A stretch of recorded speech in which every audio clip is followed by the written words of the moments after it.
without further ado, let me bring her on for you. And now with our video live stream, you'll get to see how beautiful she really is. There we go. Now we got her on the screen. So it is my pleasure to welcome Simone Sloan, who is a business and leadership coach, an entrepreneur, a pharmacist, a mentor, and a writer. As a business and leadership coach, Simone brings balance and energy to support her clients' professional and personal goals. And I am very, very pleased to welcome Simone to the Conscious Consultant Hour. Welcome, Simone. Thank you so much. Welcome. And hello, everyone. Yes, welcome. So leadership is one of these things that I love talking about and interviewing people about, because there's so many preconceptions and misconceptions about what leadership is and what it's truly all about. Before we really get into it, Simone, though, I'd love to just to provide some context to people. If you could talk maybe just a little bit about sort of your journey of sort of where you started, perhaps after you got out of school, and what kind of brought you, just the Reader's Digest condensed version, the highlights of what kind of brought you on this path to decide that you really wanted to focus on business and leadership. Sure. Actually, I am a pharmacist, and have been working within the various therapeutic areas, right? I'm licensed in actively in 3 states. And for me, what about pharmacy was about really looking at people in pain, and because in terms of all the medications they were taking and all different things that they were utilizing. And for me, it was all about the diet and exercise. Let's break it down to the fundamentals and what does that really mean? And so from that journey, really, my whole thing was empowering people to get on the right course in terms of understanding your diet, understanding your exercise, and getting that solid foundation. So you are not this kind of pharmacist that most people typically tend to think of. You come in with your prescription, hand it to them, they hand you a bunch of pills, you're gone, and that's it.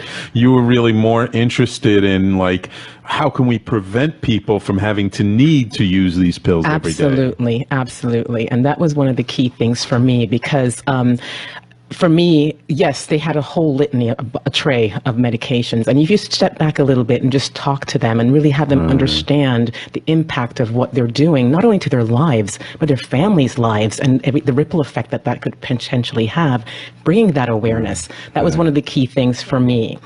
I then, in terms of that aspect, I lived in France for some time too. And had a great opportunity not only to utilize my medical background within pharmacy, but then I had more exposure on the business side, doing some market research, working across global organizations. That must be very different, because every country does business a little differently than we do here in the United States. Absolutely, and not only that too, to see the culture differences that take place, how they do business in the different countries. Because I was looking at France, comparing it to Canada, comparing it to the U.S., comparing it to the U.K., Latin America, and it was a total eye-opener for me in terms of that realm, in terms of how they manage people, in terms of how they look at the jobs and the communities and what they value, right? Right. And I do have to interrupt you just a second, because although it's very subtle, there is a beautiful, beautiful accent underneath it. Where are you originally from? I'm originally from Jamaica. Jamaica. Yes. The island of Jamaica. I love it.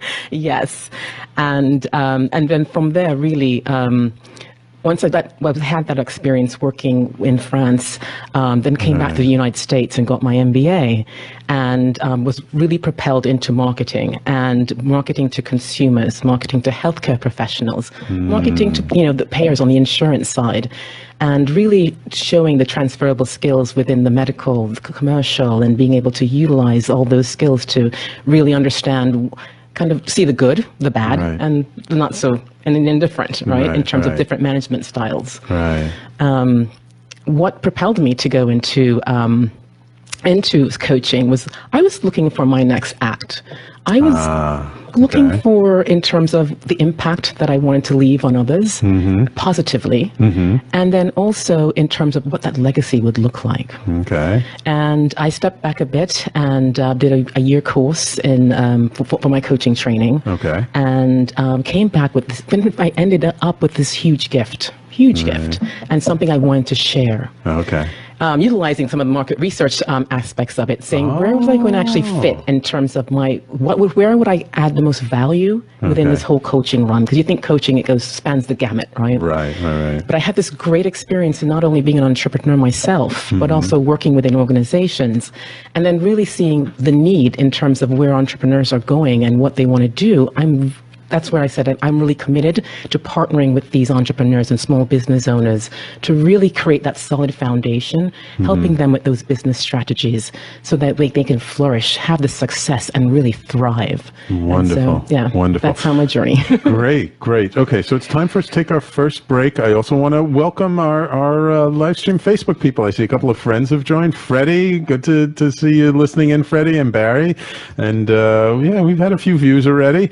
And I believe, I'm not sure, I think if you guys sort of type in the comment section by the video, I can actually see your questions and I can ask Simone your questions too. So we're going to take a quick break, and when we come back, we'll continue talking with Simone Sloan. You're listening to the Conscious Consultant Hour, Awakening Humanity, and we'll be right back.